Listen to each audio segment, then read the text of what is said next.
Voilà, donc je pense qu'on peut reprendre ici.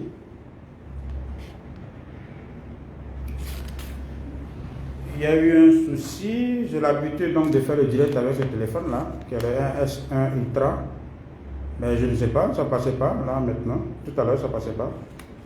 Donc j'ai utilisé l'autre téléphone.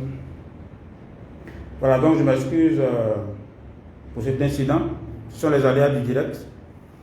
Je crois qu'il y avait déjà une vingtaine de personnes en ligne. On va attendre rapidement. Donc je m'excuse pour ce contretemps là. Je ne sais pas à quoi c'est dû. Autoriser.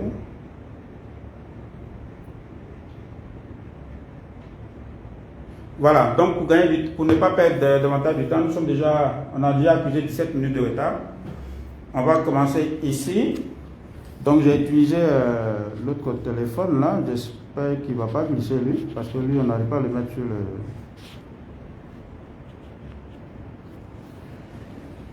Ok, aujourd'hui donc on va voir le métier d'auditeur, auditeur interne des projets de développement.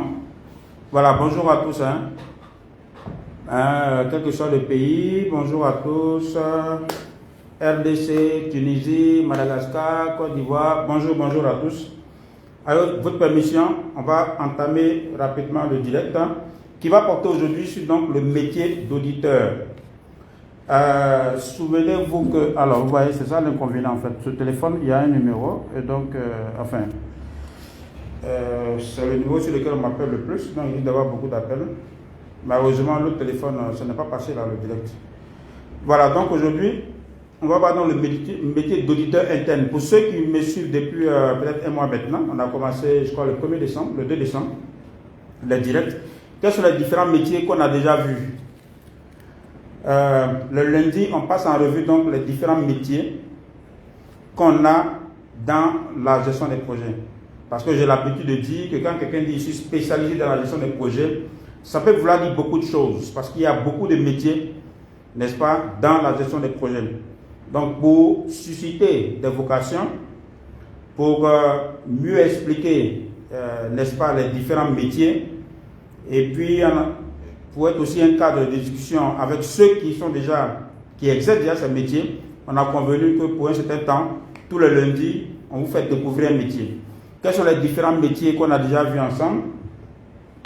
Pour ceux qui suivent depuis, juste 2 minutes et puis on va commencer avec aujourd'hui. Le programme sera aussi intéressant.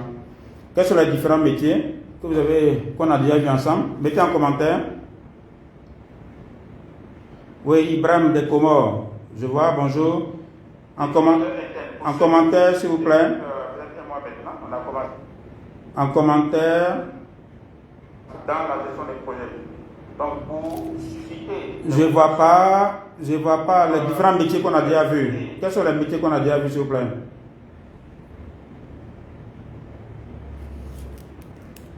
Ou bien c'est moi qui ne vois pas les commentaires là. Ben, ce sont les aléas du direct.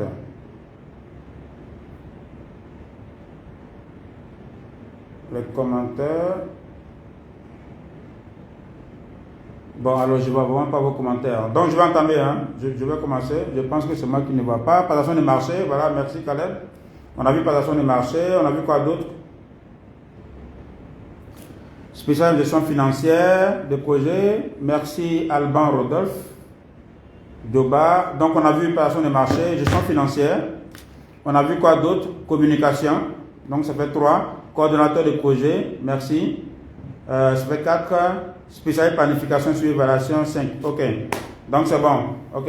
Merci beaucoup. On a vu, oui, spécial gestion financière, on l'a vu. Suivi évaluation. Ok, très bien. Aujourd'hui, donc, on va voir un autre métier qui est celui d'auditeur interne. On va voir, déjà, je vais vous présenter en premier lieu le contexte et l'environnement dans lequel donc intervient l'auditeur interne. Ensuite, je vais vous présenter donc les missions, le rôle et les responsabilités donc de l'auditeur interne. En troisième position, on va voir le profil. D'abord le positionnement et le profil. Quel est le positionnement donc de l'auditeur interne? Et puis quel est son profil? Donc qu'est-ce qu'il faut avoir, si vous voulez, comme expérience, comme diplôme pour être auditeur interne au sein d'un projet? Et puis en dernier lieu, je vais répondre donc à vos questions. C'est pour cela qu'il ne faut pas hésiter donc à me poser des questions si vous en avez. Après mon intervention, je vais me faire le plaisir donc de répondre à des questions. Déjà, donc en grand lieu, en grand 1, le contexte et l'environnement. Pour ceux qui suivent la formation depuis le mois de décembre, on a vu, je pense, déjà beaucoup de choses. On a vu par exemple qu'un projet, on a vu un peu comment on prépare un projet, et dans la mise en œuvre du projet, il y a des choses à faire, notamment la planification opérationnelle. Donc, qui nous permet d'aboutir au plan d'action, d'aboutir au plan de préparation de marché, au plan de communication, au plan de suivi et évaluation. Et bien sûr, au budget et au plan de décaissement. Donc, c'est la planification opérationnelle qui va te permettre d'aboutir à tout ça. Mais ce ne sont pas des choses qu'on fait de façon séparée parce qu'il doit y avoir il y a forcément toute une interaction entre tout ça dans la mesure où le projet vise à atteindre des objectifs et on fait la planification pour, bien sûr, déterminer les activités, les dépenses qu'il faut faire pour atteindre ces objectifs. Donc, on a parlé du plan d'action. À côté du plan d'action, on a souvent parlé du manuel de procédure. Je n'ai pas encore mis l'accent là-dessus. Peut-être qu'on fera un live spécialement sur ça.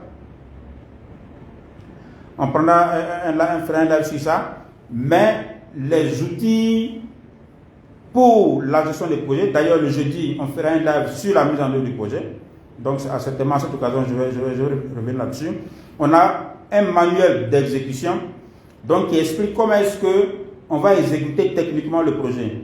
Comment est-ce que l'agencement programmatique est fait?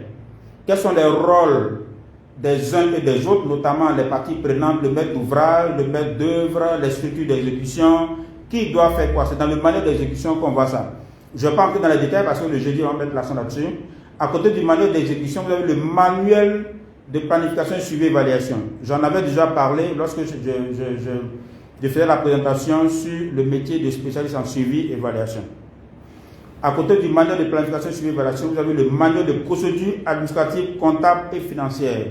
C'est dans ce manuel-là qu'on va expliquer comment est-ce qu'on assure la gestion administrative, comment est-ce qu'on va passer les marchés, comment est-ce qu'on va assurer la gestion financière, comptable, ainsi de suite, ainsi de suite, ainsi de suite. Donc ça, c'est un élément essentiel à savoir. Autre élément essentiel à savoir, je suis en train de vous préciser un peu le contexte et l'environnement dans lequel intervient l'auditeur interne, avant d'entrer même dans sa mission, son rôle et autres.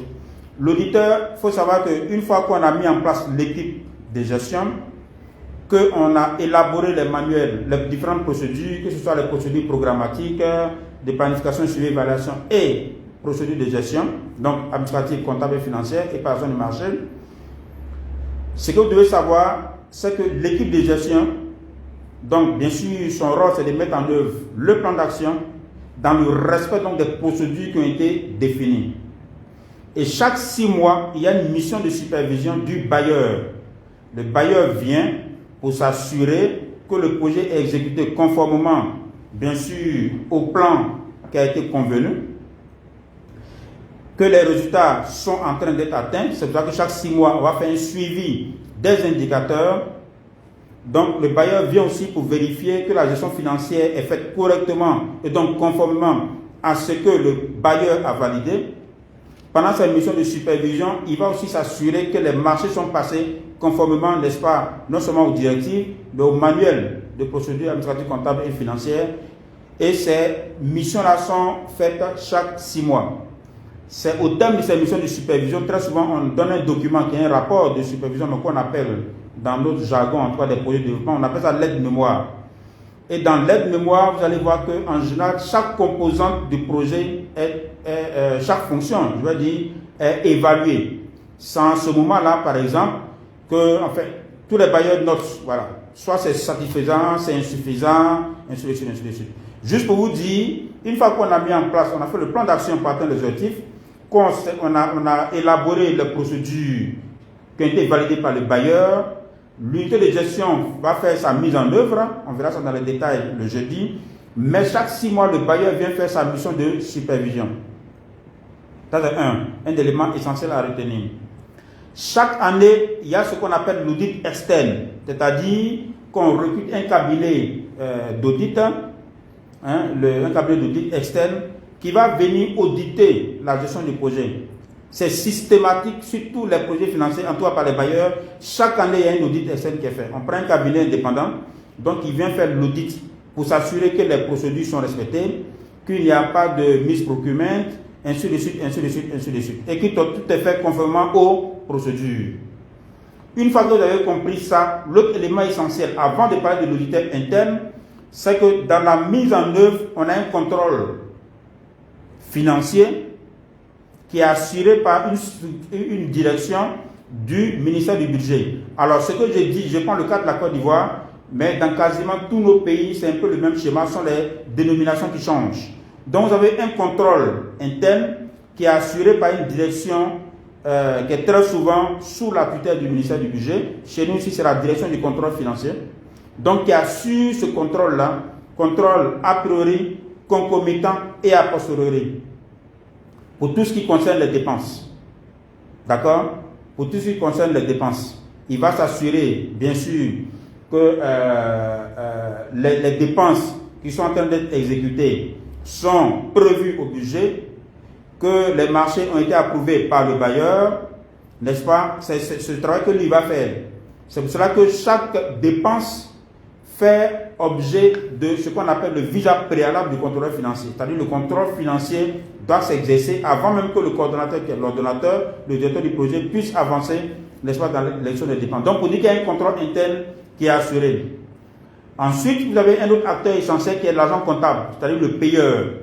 En bout de chaîne, ils aiment bien ça. Je vois souvent Mme Aboubi, je crois qu'elle est connectée. Ils aiment bien ça. C'est le gardien du but. Ils sont le dernier maillon de la chaîne. Hein, ils aiment eux-mêmes se faire appeler comme ça. Hein. C'est-à-dire que, voilà. Donc, l'agent comptable est là pour assurer les paiements. Bien sûr, l'agent comptable va aussi faire son contrôle. Il a son contrôle à faire.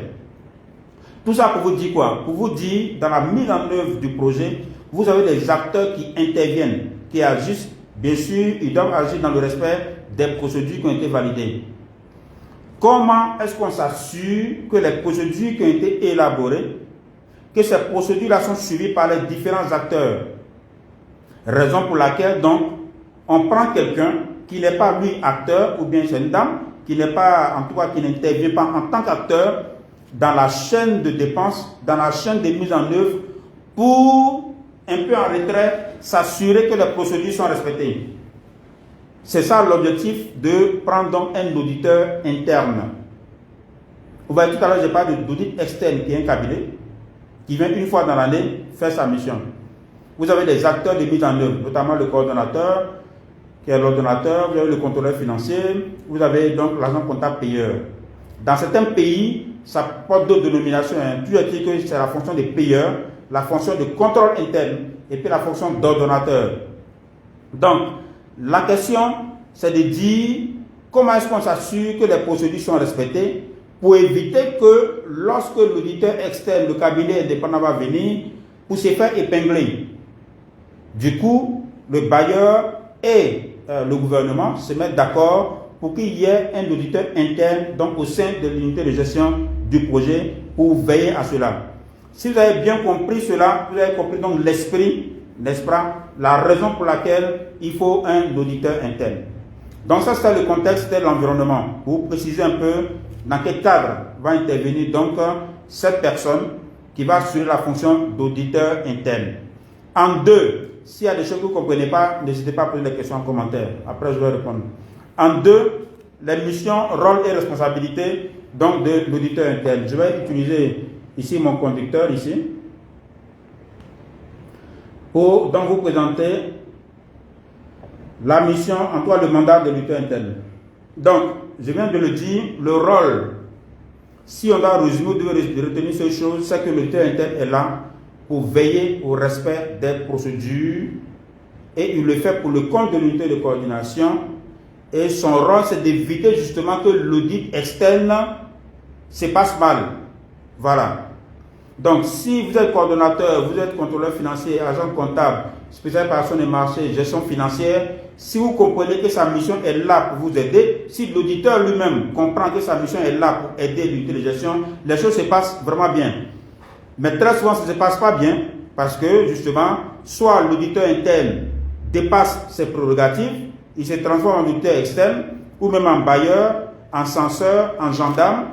Donc souvent ça ne se passe pas bien avec le coordonnateur. Ou alors c'est l'unité de coordination qui ne comprend pas bien la mission donc de l'auditeur interne, qui au lieu de comprendre que l'audit interne est là pour prévenir, donc combat, n'est-ce pas, cette personne-là, et finalement on ne profite pas, n'est-ce pas, de cette fonction, on ne profite pas des bénéfices, n'est-ce pas, de cette fonction d'audit interne. Donc c'est pour cela qu'il est important de comprendre quelle est sa mission pour que chacun puisse profiter en fait. Si vous comprenez bien la mission de l'audit interne, ça devrait profiter à la structure. Si l'auditeur interne aussi comprend bien sa mission, ça devrait profiter au projet. Donc je vais vous présenter les missions, rôles et responsabilités de l'auditeur interne, bien sûr avant de parler du positionnement et du profil. Donc comme mission, c'est d'exécuter donc les missions d'audit interne en conformité avec les normes internationales. Vous savez que l'audit est normé. Il y a des normes, il y a des procédures au niveau international en matière d'audit. Donc un auditeur interne, sa mission, c'est de s'assurer que tout ce qui est fait, n'est-ce pas, que les procédures sont respectées et que les choses sont conformes aux normes internationales qui ont été éditées. Et bien sûr, aux procédures validées par le bailleur, des procédures donc élaborées par l'unité de gestion, acceptées par le ministère du tutelle, donc le gouvernement, notamment le ministère du budget aussi, et puis que cela respecte donc les normes internationales. Donc de façon générale, ce qu'on peut retenir, c'est qu'il a pour mission de s'assurer de l'application des procédures d'exécution du projet. Il y a des procédures qui sont élaborées. Est-ce que chacun respecte ces procédures? Tous les acteurs, puisque l'auditeur interne n'est pas un intervenant, n'est pas un acteur de la mise en œuvre. Son rôle, c'est de veiller à ce que les intervenants agissent conformément. Mais il n'intervient pas pendant l'exécution, c'est-à-dire pour que l'ordonnateur fasse une dépense, il n'a pas besoin du visa de l'auditeur interne. Il a besoin du visa du contrôleur financier. D'accord? Pour passer marché, on n'a pas besoin du visa ou bien de l'autorisation de l'auditeur interne. Pour exécuter une dépense, on n'a pas besoin du visa ou de l'autorisation de l'auditeur interne. À aucun moment, l'auditeur interne n'intervient dans la chaîne opérationnelle, n'intervient dans la chaîne, n'est-ce pas, d'exécution. Son rôle, c'est de s'assurer que les différents acteurs donc suivent les procédures qui ont été élaborées par tous et qui ont été validées par le bailleur.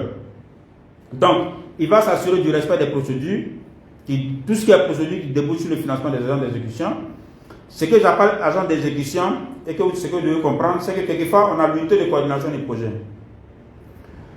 Pour atteindre ces objectifs, l'unité de coordination va prendre appui, bien sûr, sur des entreprises, quand c'est par exemple des constructions et autres. Mais pour certains objectifs, pour les atteindre, il y a des activités qui ne peuvent être menées que par des structures de l'État. Par exemple, l'agence emploi jeune, l'AGEFOP, l'agence PME, et même par des associations, comme l'association professionnelle des banques par exemple. Donc il arrive quelquefois, et même des structures internationales telles que les universités françaises ou bien les universités canadiennes, sont ces structures-là qui peuvent mettre ces activités-là en œuvre pour atteindre les objectifs du projet. Et donc souvent on signe des conventions avec ces structures. Et quand on signe les conventions avec les structures, ça ne se gère pas que lorsque ce sont des contrats avec des prestataires. La différence, c'est que le contrat avec le prestataire, il fait son travail et on le paye conformément à ce qui est convenu dans le contrat. Mais souvent, quand c'est les conventions, quelquefois on signe des conventions avec les entités décentralisées, que sont les conseils régionaux, les mairies. On l'a eu à le faire sur un des projets que j'ai coordonné il n'y a pas très longtemps. Dans le cadre de ces conventions-là, que ce soit avec les universités, avec les structures de l'État, avec des agences comme je dis, agences PME, et même en tout ce qui est structure publique et parapublique, dans ce cas d'espèce-là, on va faire des virements d'abord et on va leur dire d'exécuter et puis de rendre compte. Voilà, donc c'est cela que j'appelle agent d'exécution. Les autres sont des prestataires. Donc dès lors qu'on a mis de l'argent à la disposition d'une agence d'exécution et qu'elle doit exécuter des dépenses, ces dépenses-là, si elle doit passer des marchés, doit se faire aussi conformément au manuel de procédure. C'est pour cela que l'auditeur interne, sa mission ne porte pas seulement sur l'unité de gestion du projet. mais ça va porter sur le respect des procédures par chaque acteur de l'unité de gestion du projet, mais aussi par les structures, les agents d'exécution qui ont reçu de l'argent venant du projet. Voilà.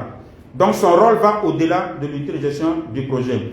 Bien sûr, comme je l'ai dit, il va veiller au respect des procédures administratives de gestion par l'unité de gestion et par les agences d'exécution. Maintenant, essayons de voir étape par étape, par domaine. Au niveau, par exemple, du suivi et évaluation. Donc, en rapport avec le chargé de suivi et évaluation, oh là là là. Bon, je vois, il y a des commentaires, il y a quelqu'un qui est au sujet, quoi, qui parle de quoi. Quelqu'un doit donner une femme ivoirienne, je ne sais pas quoi. Bon, il y a plein de plaisantins qui viennent sur la page. C'est pas grave, après on va supprimer. On va même les bloquer.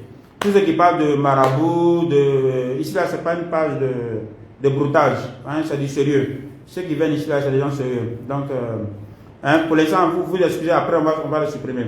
Donc, en rapport avec le chargé de suivi et évaluation, l'auditeur interne va identifier les dysfonctionnements au niveau des composantes. Comme je l'ai dit, on a élaboré des procédures, on a dit qui doit faire quoi dans la mise en œuvre du projet.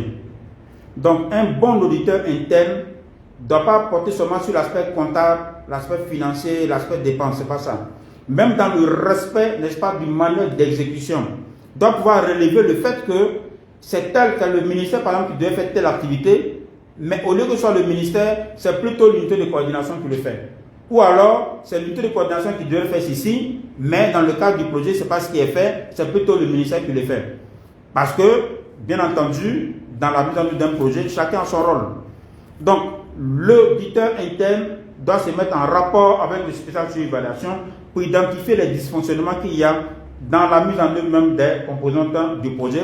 Et bien sûr, son rôle n'est pas seulement de dire ça là c'est mauvais, ça là c'est pas bon, lui là il est mauvais, c'est pas ça. Ça c'est le gendarme qui fait ça. Le gendarme il vient, tu as commis un problème, il te prend et te met en prison. L'auditeur interne, son rôle justement c'est d'anticiper que le projet ait des problèmes. Donc c'est pour cela que quand il identifie les dysfonctionnements, il doit faire des propositions. Il doit faire, tout à l'heure vous allez voir qu'il a un rapport à faire par trimestre avec donc des recommandations. Mais ces recommandations-là, je le dis tout de suite pour ne pas oublier après, ces recommandations-là doivent être mises en œuvre par le coordonnateur et son équipe. C'est pour cela que la bonne approche, dès lors que vous avez des rapports d'audit interne, qu'il y a des recommandations de diligence, il faut les insérer dans votre plan d'action, dans la liste de votre diligence, pour que les réunions de coordination portent sur le suivi de la mise en œuvre de ces diligences et de ces recommandations, pour vous assurer que les dysfonctionnements qui ont été relevés par l'auditeur interne, que vous êtes en train de les corriger. Si vous ne les corrigez pas, c'est pendant les missions de supervision que le bailleur va venir se rendre compte. Je vous l'ai dit, c'est pour ça que tout à l'heure, dans le contexte, j'ai préféré vous préciser tout ça. On a parlé de supervision chaque 6 mois. C'est l'auditeur, c'est le bailleur de fonds qui va venir s'en rendre compte. Et en ce moment-là, c'est souvent trop tard. Ça sera dans l'aide-mémoire, dans le rapport. Et quand on fait l'aide-mémoire, s'il vous plaît, vous savez à qui c'est envoyé, très souvent, c'est au Premier ministre, avec les ministres en copie. Donc, si vous ne voulez pas que votre nom soit exposé malencontreusement, là, je ne sais pas malencontreusement, si vous voulez pas que votre gestion soit décriée et mise à la disposition même des autorités les plus élevées du pays, c'est pour cela qu'il faut mettre en œuvre les recommandations de l'auditeur interne. Voilà. Donc, je disais tout à l'heure que même au niveau de la mise en œuvre des composantes, de ce qui a été défini comme rôle et responsabilité, l'auditeur interne doit, en rapport avec le chargé de suivi et évaluation, doit pouvoir veiller à ce qu'il en soit ainsi. Si ce n'est pas le cas, il fait ressortir les dysfonctionnements et il fait des recommandations. Il va veiller à la bonne application donc, du manuel d'exécution. Je parle du manuel d'exécution, qui est différent du manuel de procédure. Je ne vais pas m'attarder là-dessus. Un jour, on va revenir là-dessus. Mais tout à l'heure, j'en ai parlé. Bien entendu, il va aussi conduire des missions de contrôle opérationnel de terrain pour s'assurer que les procédures sont respectées par les structures d'exécution. Je l'ai dit tout à l'heure, vous avez l'unité de coordination. Je vous prends un cas simple. Je vais prendre quel cas? Je n'ai pas envie de prendre le cas du projet sur lequel je suis actuellement. Je vais prendre le cas d'un ancien projet sur lequel j'étais. Donc sur le PGDEC, le bureau de coordination emploi. Donc le projet continue. Ils ont le financement donc, de la Banque mondiale, il y a aussi le financement de l'AFD. Et donc pour la mise en œuvre, il y a des conventions qui sont signées avec l'Agence Emploi Jeune. Donc ce que je suis en train de dire là, ça peut se transposer pour tous les projets. C'est le même chemin en fait. Et donc lorsque l'Agence Emploi Jeune, sur la base de la convention, doit mettre en œuvre des activités et gérer une partie des financements, l'auditeur interne doit veiller à ce que les activités mises en œuvre par donc l'agence d'exécution, que ces activités-là respectent le manuel d'exécution. Il va s'assurer que les dépenses qui sont effectuées respectent donc le manuel de procédure. Donc pour cela, il doit aller en mission. Il ne va pas en mission seulement pour vérifier la gestion de l'unité de coordination, mais aussi la gestion, n'est-ce pas, des partenaires de mise en œuvre. Donc si vous avez une convention avec une structure canadienne, n'est-ce pas, une convention d'assistance, la mission de l'audit interne doit aussi porter sur ce qui est fait comme activité et ce qui est fait comme gestion, puisqu'ils sont en train de gérer aussi des finances, des fonds publics. Ok? Donc ça ne se limite pas seulement au niveau de l'unité de l'agence de l'unité de coordination. Donc ça, c'est au niveau du suivi et évaluation. Maintenant, en rapport, pour ce qui concerne la gestion financière, donc il va le faire en rapport. Vous voyez, chaque fois je précise en rapport. Parce qu'il faut éviter que l'auditeur interne soit vu comme un gendarme, le gars qui est là, qui est en train de chercher la petite bête un peu partout, et tout, il est dans le dos des gens pour chercher la petite bête. Ça, si vous le faites, ça c'est mal passé. L'objectif de l'auditeur interne ne sera jamais atteint. Voilà. Donc, c'est des choses qui doivent se faire en rapport. Donc, c'est pour ça que j'ai dit tout à l'heure, en rapport avec le spécialiste sur l'évaluation. Et maintenant, pour les questions administratives et de gestion financière et comptable, il va aussi les faire en rapport avec le responsable administratif financier. Ça ne veut pas dire qu'il doit forcément se mettre d'accord avec lui. Puisqu'il vient pour auditer en fait le travail de ces personnes-là. Donc, je ne suis pas en train de dire qu'il doit être des amis, il doit être d'accord. Mais, bien sûr, l'autre doit comprendre que je suis là pour auditer ce que tu fais, mais pour anticiper certaines choses, pour faire de la prévention. C'est pour cela que l'auditeur interne doit être, c'est vrai, très critique, mais en même temps, il doit avoir l'esprit ouvert. Voilà. Si tu as l'esprit des gendarmes, des contrôleurs, des trucs, souvent c'est compliqué. Voilà.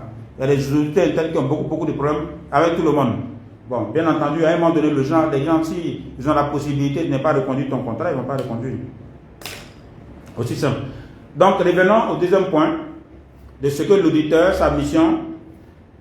Donc, on a vu en rapport avec le spécialiste sur l'évaluation. Maintenant, en rapport avec le RAF, ou bien le spécialiste gestion financière, ils vont travailler sur tout ce qui est sur les questions financières et d'autres questions techniques. Ils vont s'assurer donc que la gestion comptable est faite conformément au manuel, la gestion financière, les engagements, les ordonnancements, n'est-ce pas, que tout est fait conformément au manuel de procédure.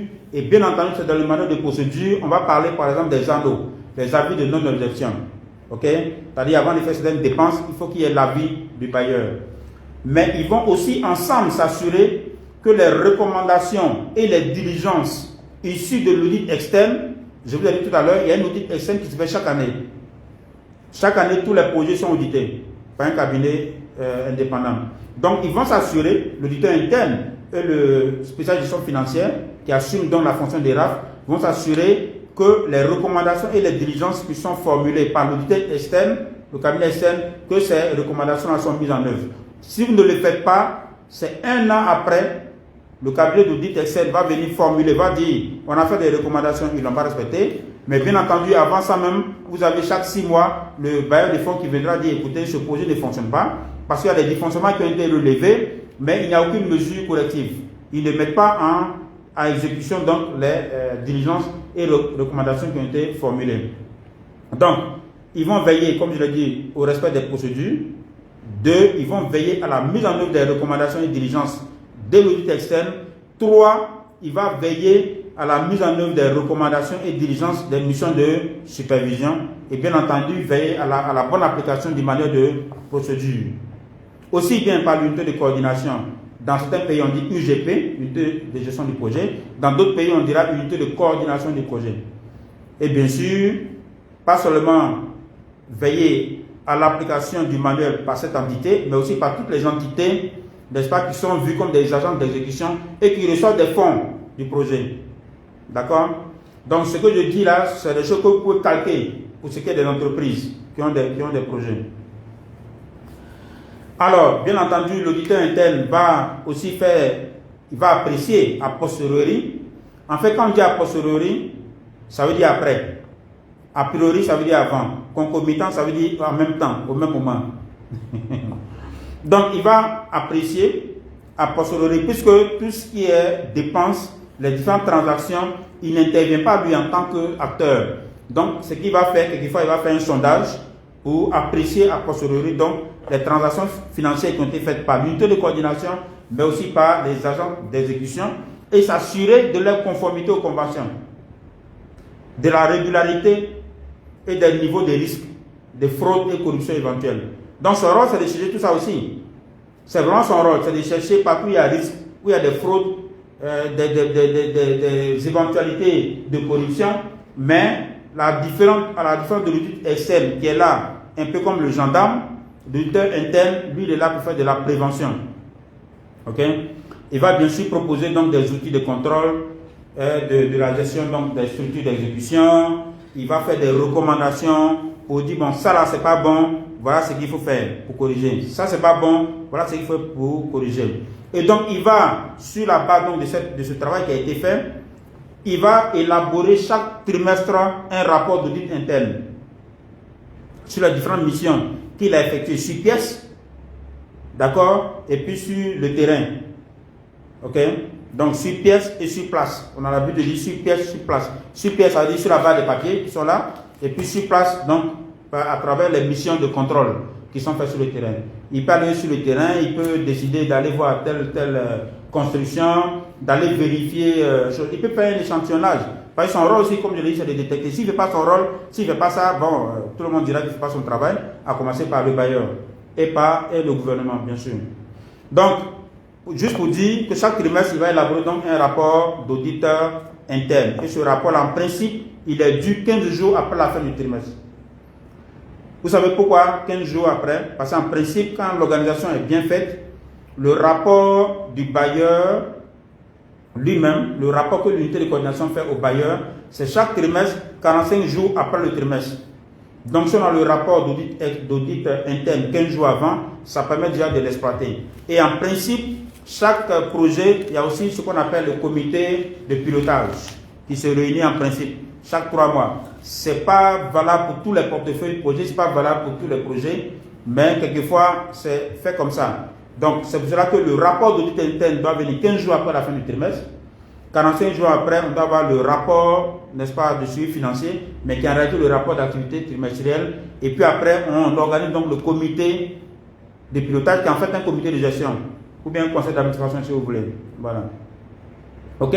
Mais un aspect aussi important de l'auditeur interne, de la mission de l'auditeur interne, c'est d'apporter l'appui technique aussi. Donc, il peut assister, bien sûr, l'unité de gestion dans la mise en place du système de contrôle de gestion, dans l'amélioration du système de gestion, dans la gestion, bien sûr, des subventions qui sont octroyées aux structures d'exécution. Il va passer en revue tout le système financier et puis les documents comptables. Donc, il peut demander au RAF, il peut demander tout ce qu'il veut en fait, à tous les membres de choses. Personne ne doit pouvoir s'opposer au travail de l'audit interne. Mais quelquefois, les gens s'y opposent parce que, bon, l'auditeur interne, lui, c'est peut-être comme un gars qui est là pour faire du mal à tout le monde, pour exposer tout le monde. Et donc, bien entendu, ça pose des problèmes. Sinon, en principe, toutes les portes doivent être ouvertes. Et donc, c'est au coordonnateur aussi de faire en sorte que la mission de l'auditeur interne soit bien perçue et que l'auditeur lui-même, s'il ne comprend pas sa mission, qu'il perçoive sa mission et que les autres responsables de cellules comprennent dans la mission de l'auditeur interne pour que les portes soient ouvertes et que les documents soient mis à la disposition donc, de l'auditeur interne. Donc, on a vu au niveau de suivi et évaluation, au niveau de gestion financière, mais il y a aussi la partie préparation des marchés, mais ça va être la même chose. Donc, en rapport avec le spécialiste de préparation des marchés, on a vu tous ces métiers déjà. Hein. L'auditeur interne va veiller, bien sûr, à la bonne application des manuels de procédure par ceux qui passent les marchés, mais aussi pour ceux qui passent des marchés, éventuellement au niveau donc, des assistants en maîtrise d'œuvre, maîtrise d'ouvrage, ou alors au niveau des autres agents d'exécution. Voilà. Donc, c'est la même chose. Quand il y a des recommandations qui sont faites par l'audit externe, par la supervision et même par l'audit interne, il va veiller à ce qu'en matière de préparation des marchés, ces diligences et recommandations sont bien sûr exécutées, sont suivies par les structures chargées donc du suivi et évaluation. Ok? Donc voici un peu les missions classiques de l'auditeur interne au sein, dans la mise en œuvre d'un projet. Donc au sein d'une unité de gestion de projet. D'accord? Alors, donc je profite de la question de ce monsieur-là, et son innocent. Il dit, est-ce que l'auditeur interne fait partie du personnel du projet? Donc justement sur le point 3, quel est le positionnement quel est le positionnement et le profil de l'auditeur interne? Voyons d'abord le positionnement. Donc ça répond à la question de M. Esson Innocent. Alors, l'auditeur interne, pendant longtemps, en tout cas sur les portefeuilles des projets financés par la Banque mondiale, on a eu des auditeurs internes. Donc, ce sont des gens qu'on recrute, tout comme on recrute le spécialiste de gestion financière, tout comme on recruterait le spécialiste en préparation de marché, donc on recrute. C'est-à-dire, il y a les thèmes de référence, on lance dans un journal de grand tirage pour recruter l'auditeur interne. Et donc, au sein, en tout cas, de la plupart des projets financés par la Banque mondiale, on avait donc des auditeurs internes comme ça. À un moment donné, le gouvernement, donc le ministère de l'économie et des finances, a échangé, a discuté avec le bailleur, avec la Banque mondiale.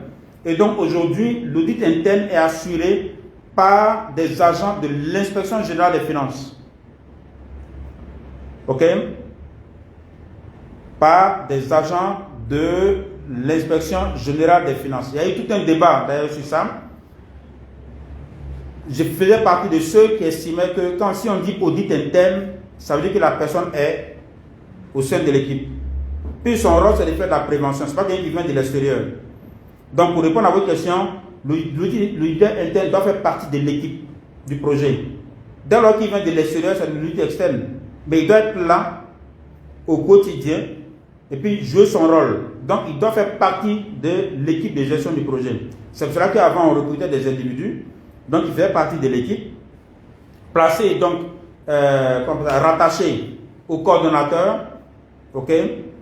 Même sur ça, il y a eu souvent des débats aussi. C'est-à-dire qu'il y en a qui estimaient que l'auditeur interne doit être rattaché au comité de gestion, ou bien au comité de pilotage, ou au conseil d'administration, c'est comme vous voulez. D'accord? Il y en a qui estimaient que l'auditeur interne doit être rattaché pas au coordonnateur, mais au coordonnateur ou bien à la coordinatrice du portefeuille. Donc c'est des débats. Mais la question, si on comprend bien quelle est la fonction de l'auditeur interne, on comprendra que il doit être au sein de l'équipe parce qu'il est là pour faire de la prévention. Donc, in fine, sur les projets Banque mondiale, par exemple, aujourd'hui, c'est quasiment assuré par des agents de l'inspection générale des finances, mais qui sont placés au sein des équipes. Donc, du coup, on a trouvé le juste milieu, qui sont placés au sein des équipes projets. Ça, c'est sur le portefeuille Banque mondiale. Mais sur le portefeuille des financements C2D, AFD, les auditeurs internes sont recrutés et sont au sein de choses. Ce n'est pas assuré par l'inspection générale des finances. Donc, c'était pour répondre à la question des gens, mais qui partaient dans la droite ligne, n'est-ce pas, de mon conducteur. Donc, comme je l'ai dit, en termes de positionnement, il y en a qui préfèrent que ce soit rattaché au coordonnateur. Il y en a qui rattachent ça au comité de gestion, au conseil d'administration, si vous voulez, ou alors la cellule de coordination de projet. Alors, maintenant, quel est son profil? Donc, quand sur le portefeuille de la Banque mondiale, ce sont des agents de l'inspection générale des finances, donc bien entendu, c'est l'inspecteur général des finances, n'est-ce pas, qui les désigne. Mais pour les autres portefeuilles, la majorité des projets, comme je l'ai dit, sont des gens, des personnes, des individus qu'on recrute et qu'on place au sein de l'unité de gestion pour assurer cette fonction d'auditeur interne. En général, le profil, c'est quoi? Il est simple. L'audit interne est quelque chose de normé. D'accord? Donc, en général, c'est les gens qui ont au moins le bac plus 4, bac plus 5 en comptabilité, contrôle de gestion, audit, finance, banque finance, ainsi de suite. Mais toujours est-il, d'abord, il faut être très bon comptable. Il y en a même qui sont experts comptables, mais ce n'est pas obligatoire d'être expert comptable pour être auditeur. Voilà. Parce qu'il y a plein qui sont, j'en connais, qui sont de très bons auditeurs internes, qui sont aujourd'hui même directeurs d'audit, mais qui ne sont pas experts comptables. Donc, il faut avoir un niveau bac plus 5, je dirais, comptabilité, finance, contrôle de gestion, banque finance, mais tout est dit qu'il faut absolument faire une formation en audit. Parce que l'audit, c'est vraiment une fonction qui est très normée.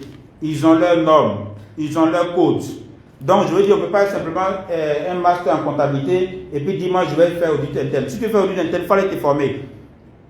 D'accord? Il y a vraiment des formations dans les grandes écoles. Voilà. Ça, vous pouvez taper sur Google. Vous n'avez pas besoin que moi, je vous dise où on fait ces formations-là. D'accord? Par contre, si vous avez la formation théorique, vous avez un peu ce niveau de diplôme que je dis là, que vous voulez faire maintenant une formation qualifiante, et on fait aussi la formation qualifiante, bien sûr, pour être auditeur interne. Donc, voici pour ce qui est du profil. Donc, je vais maintenant répondre à vos questions, s'il y en a. Je vais répondre rapidement donc à vos questions. Je pense avoir vu des questions passer tout à l'heure. Pour ceux qui n'ont pas eu le temps de poser les questions, ils peuvent toujours les poser. Hein.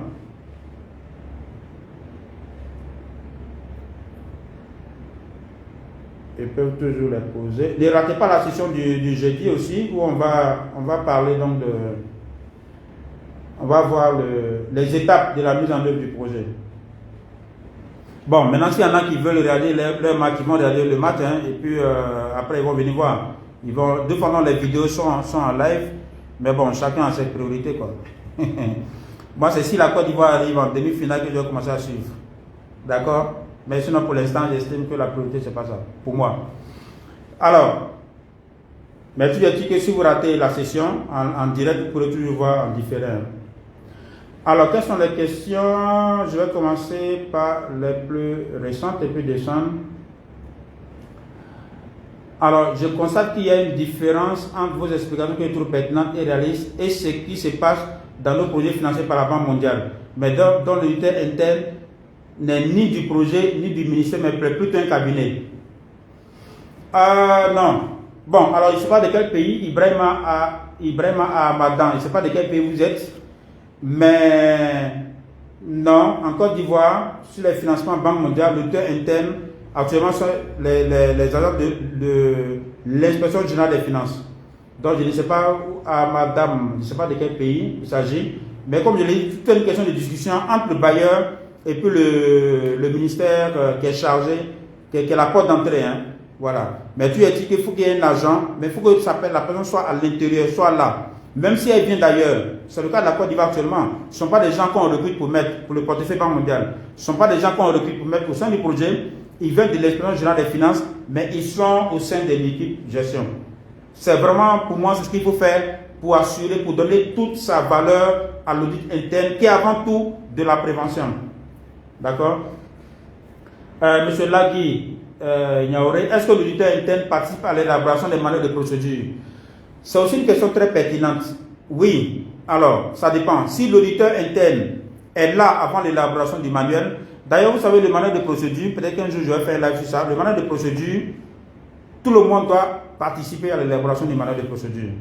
Très souvent, les gens recrutent des consultants qui viennent faire le manuel de procédure, et puis allez, on dépose ça à l'unité de gestion du projet, on envoie au bailleur, le bailleur valide, et puis on dit, ok, on a satisfait les conditions, par exemple, suspensives des premiers décaissements, ou bien les mesures avant la mise en vigueur, mais un manuel de procédure est fait pour être utilisé. Et si vous voulez que ce soit utilisé par tout le monde, il faut que les gens comprennent ce qu'il y a là-dedans. Et pour moi, la meilleure façon, c'est que chaque entité participe à l'élaboration du manuel de procédure. Donc, de ce point de vue, oui, l'auditeur interne doit participer à l'élaboration du manuel de procédure. Mais une fois qu'on a fini tout ça, et qu'on a soumis au bailleur qui l'a validé, son rôle maintenant c'est de s'assurer que c'est mis en œuvre. D'ailleurs, celui qui doit veiller au respect même des procédures, c'est d'abord le coordonnateur. Ce n'est même pas en premier lieu l'auditeur.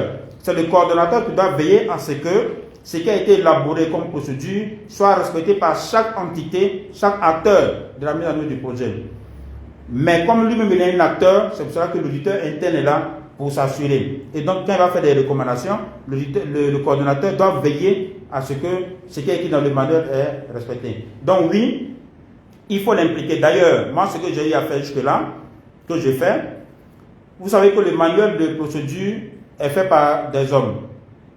un manuel de procédure ne doit pas être statique. C'est-à-dire, ce n'est pas dans du marbre. Pour dire non, il y a des gens, leur manuel de procédure existe depuis 3 ans, 4 ans, ils n'ont jamais amendé. Hein. Ils n'ont jamais, comment on appelle ça, actualisé le manuel. Pourtant, en réalité, lorsqu'on fait le manuel, dans la mise en œuvre du projet, on va se rendre compte qu'il y a des procédures qu'on a élaborées, mais qui ne sont même pas adaptées du tout. On se rend compte qu'il y a des chemins plus simples, plus sûrs, plus sécurisés, mais rapides pour atteindre le même résultat. Donc, pendant que vous mettez en œuvre le manuel de procédure, justement, il faut faire en sorte qu'on puisse au fur et à mesure faire ressortir les différences et faire des suggestions. Pour qu'à la fin de l'année, par exemple, on puisse actualiser le manuel. En général, moi, ce travail de prise de notes et puis après d'actualisation, je l'ai toujours confié à ceux qui ont été auditeurs. Quand j'étais au BCP en place, c'est Fadel. Il est actuellement le directeur de l'audit de MCA. C'était lui l'auditeur interne chez nous. Donc, c'est lui qui s'occupait de ça. Et puis après, avec les autres membres de l'équipe, donc on fait le point pour dire, bon, ça, on va proposer ça comme modification, on va proposer ça comme modification. Donc, non seulement il participe à l'élaboration, mais il doit pouvoir faire des contributions pour améliorer le manuel de procédure. Bon, ils sont, j'ai déjà répondu. Oh, et Angéline, ils sont plus effectivement à Dubaï, ils sont plus sur les projets, ils sont remplacés par des agents de l'inspection générale des finances. Bleu Sylvestre, il dit c'est rare de voir ce poste sur les projets. Non, c'est pas rare. C'est pas du tout rare, il y a plein de projets. Moi, je suis actuellement coordonnateur d'éducation et formation, on a un auditeur là-bas. Vous avez plusieurs projets où il y a des auditeurs internes. Sur quasiment tous les projets de la Banque mondiale, vous avez forcément un auditeur interne. Mais comme je le dis, depuis, je crois, 2 ans, si je ne me trompe pas, ce sont des agents de l'inspection générale des finances qui assurent cette fonction d'audit interne. Alors, qui paye les frais d'émission? Les frais d'émission doivent être prévus dans le budget du projet. C'est comme quand le coordonnateur s'en va faire une mission, comme l'agent comptable va en mission, le contrôleur financier va en mission, ou bien le RA va en mission, mais il va dans le cadre du travail. D'accord? C'est une fonction essentielle. Donc, les frais d'émission sont pris en charge sur le budget du projet. D'accord? Alors, qui établit, M. Alban Rodolphe, demande qui établit le manuel de procédure. Donc, je viens de répondre à ça. M. Zanjou Gabriel, hiérarchiquement, l'auditeur interne dépend de qui? En cas de manquement de la gestion de la part d'un coordonnateur projet, celui-ci ne peut-il pas entraver le travail de l'auditeur interne et le décourager ou le faire virer? Autrement, comment assurer ou garantir l'indépendance totale du travail de l'auditeur interne? Bon, M. Zanjou, ou bien c'est une dame? Non, monsieur, c'est une dame, c'est un monsieur. Zanjou Gabriel, c'est une question aussi essentielle. C'est pour ça que tout à l'heure, je disais qu'il y a eu tout un débat sur le rattachement, sur le positionnement de l'auditeur interne. Certains estiment qu'il ne faut pas le rattacher au coordonnateur, puisque sa mission aussi va veiller à ce que le coordonnateur respecte les procédures. Donc il y en a qui estiment que ce n'est pas au coordonnateur qu'il faut le rattacher, il faut le rattacher à l'entité, n'est-ce pas, qui est un peu comme le conseil d'administration. Sur les projets, il y a le comité de pilotage, qui sont présidés par les ministres, ou bien le comité de gestion. Bon, ça dépend du nom que ça porte, ça dépend du portefeuille. Il y en a qui estiment que c'est à ces entités-là qu'il faut rattacher. Mais c'est tout notre débat. Mais souvent, le risque, c'est que quand il est rattaché hors de l'unité de coordination, on reste en main. La personne se croit maintenant, voilà, ça devient de l'unité externe. Et la personne pourra être censeur ou bien le supérieur hiérarchique du coordonnateur. Donc pour moi, en tout cas, pour moi, le meilleur schéma, en tout cas depuis combien d'années je suis sur le projet,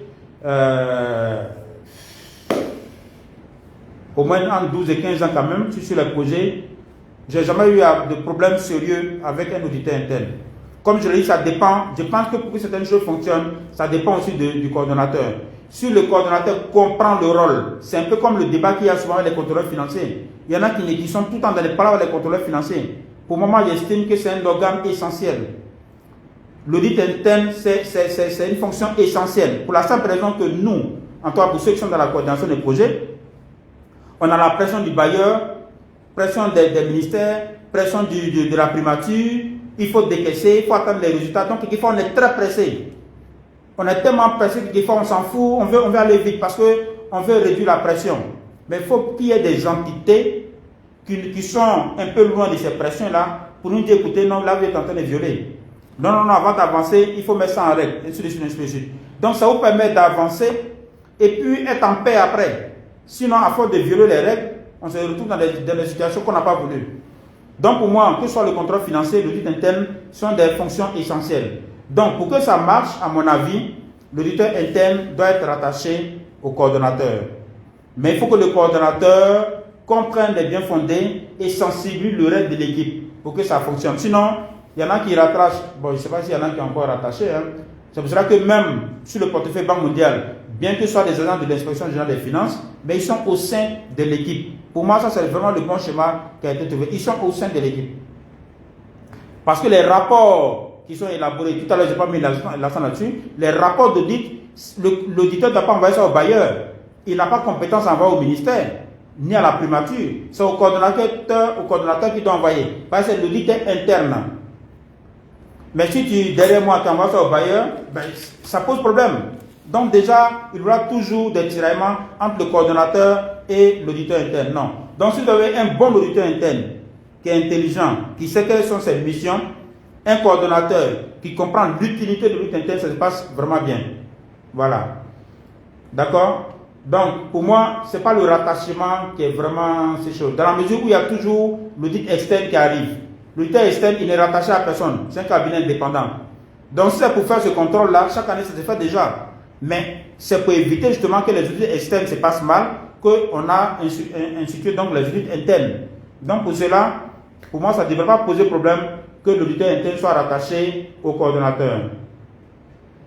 Alors, M. Konecher, les auditeurs internes se tournent souvent les pouces car ils n'arrivent pas à bien mener leur mission par peur du coordonnateur et certains collaborateurs et son contrat pourrait ne pas être renouvelé par la coordination. Bon, je ne sais pas si vous avez un peu compris sa question. Hein. Il dit par peur donc, du coordonnateur, par peur que son contrat ne soit renouvelé, quelquefois les auditeurs internes finalement ne font rien. Mais c'est pour cela que le contrat qui est élaboré là, quel que soit le bailleur d'ailleurs, et quelle que soit la fonction, le contrat là, en réalité un coordonnateur ce n'est pas un bon Dieu, ce n'est pas un gars tout puissant. Si des coordonnateurs vous donnent cette impression, ce n'est pas vrai. Hein, les collègues vont me pardonner, mais on n'est pas des dieux, on n'est pas tout puissant. Parce que les fonds que nous gérons ne sont pas les nôtres. Ce n'est pas notre argent.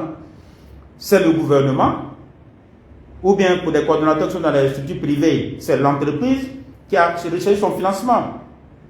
Pour le cas des projets de développement, c'est le gouvernement qui a cherché son financement et toi tu es là pour gérer. Donc tu es là pour travailler pour quelqu'un. C'est vrai que ta mission est large, ta responsabilité est assez grande, mais tu n'es pas le bon Dieu, celui qui doit décider. Non. Juste pour dire que même les contrats du personnel, pour les renouveler, il y a toujours une évaluation en principe et cette évaluation doit être validée par le bailleur. Donc il y a toujours quelqu'un derrière qui doit dire non. La décision du coordonnateur n'est pas d'accord. Donc, c'est pour ça qu'on parle du système d'anneau, à vue de non-objection. Il y a des décisions que le coordonnateur ne peut pas prendre tant qu'il n'a pas le OK du bailleur. Donc, un auditeur interne ne peut pas dire non, j'ai peur de faire mon travail, sinon on ne va pas renouveler mon contrat. Il faut bien faire ton travail. Si tu fais bien ton travail, même si le coordonnateur ne veut pas renouveler, le bailleur est là pour dire non, non, mais attendez, votre décision prend appui sur quoi? Si vous ne voulez pas renouveler, ça prend appui sur quoi? C'est pour ça qu'il faut qu'il y ait des éléments factuels. Il faut faire tes recommandations de façon claire. Si l'unité de coordination ne met pas en œuvre, tu fais ressortir. Quand ça ne met pas en œuvre, pour moi, il faut toujours bien faire son travail. Tu fais bien ton travail, il y aura toujours quelqu'un d'objectif pour dire non, non, écoutez, je ne sais pas pourquoi vous voulez renvoyer cette personne. Pourquoi vous ne voulez pas renouveler son contrat, puisqu'elle fait bien son travail. Voilà. Donc, M. Konecher, il faut dire à l'unité interne de bien faire son travail. Il ne doit pas avoir peur de choses. Ok? Y a-t-il une différence entre auditeur interne et externe et contrôleur? Oui. Major Colmet, je pense que j'ai répondu à ça. Hein. L'audit interne, l'auditeur interne, il est à l'intérieur, il fait son travail au quotidien. Chaque 3 mois, il doit faire le point, il fait des recommandations de diligence et puis on suit la mise en œuvre. L'audit externe se fait une par an, par des cabinets externes qu'on recrute. D'accord? Et le contrôle financier, c'est aussi une entité, une fonction assurée par un agent du ministère chargé du budget, donc qui assure le contrôle a priori, concomitant et a posteriori sur tout ce qui a effet financier. Alors, que peut être l'impact du contrôle et gestion dans le suivi et évaluation? Waouh! Donc tout à l'heure, j'ai dit que alors là, il ne met pas de contrôle dans le suivi et évaluation. Voilà, aujourd'hui on parle on parle d'audit. Hein? Donc, l'audit, j'explique que l'audit interne doit assurer son contrôle du respect des procédures sur certains aspects en prenant appui sur le spécialiste en surévaluation. Donc après, il faudra revoir la vidéo pour ne pas que je revienne un peu sur ce que j'ai déjà dit en fait. Alors, vous avez dit que le bailleur et le gouvernement se mettent d'accord pour recruter un auditeur. De qui dépend l'auditeur interne? À qui le rapport d'audit interne sont adressés? Donc, M. Lagui, l'auditeur interne est rattaché. Je ne dis pas dépend. Parce qu'il doit être un peu, il doit avoir une certaine autonomie. D'accord? Il ne sera pas quelqu'un qui répond. Sinon, le coordonnateur va toujours lui dire de corriger ses rapports. Non. C'est un rattachement. Il est rattaché au coordonnateur. Ok? Son contrat est signé entre lui et le coordonnateur, mais le contrat doit être validé par le bailleur d'abord. Un. De deux, avant même de signer, il doit avoir le visa de contrôle financier. Donc, vous avez des entités qui vont faire un minimum de contrôle pour s'assurer d'abord que le contrat est conforme à ce que le bailleur a validé. Donc, pour répondre à votre question,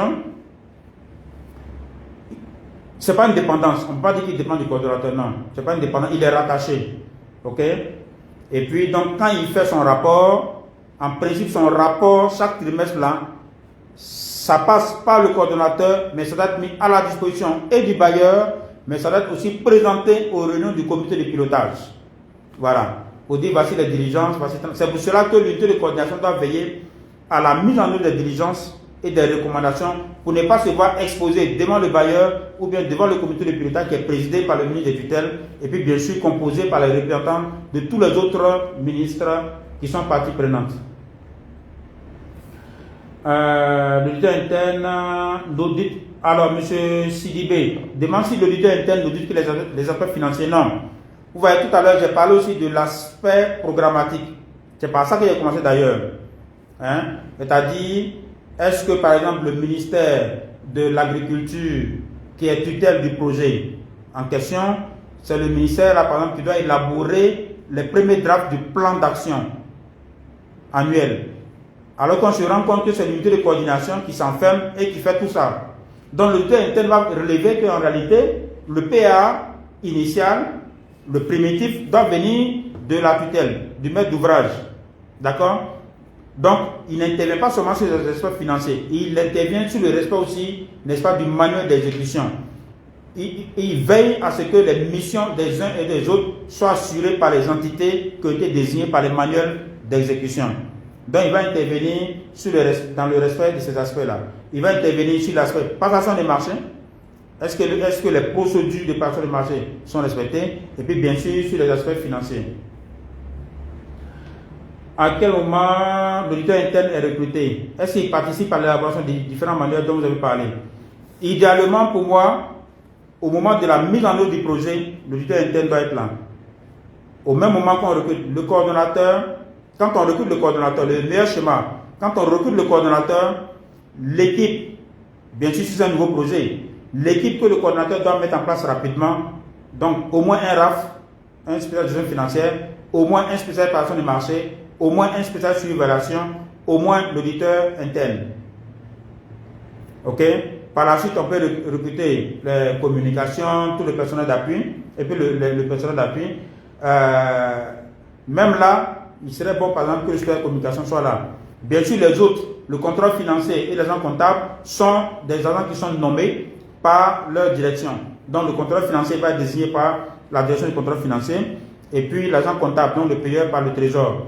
Donc ça, c'est pour le cas de la Côte d'Ivoire. Mais pour les autres pays, bien sûr, c'est quasiment la même chose avec des variantes près. Ok?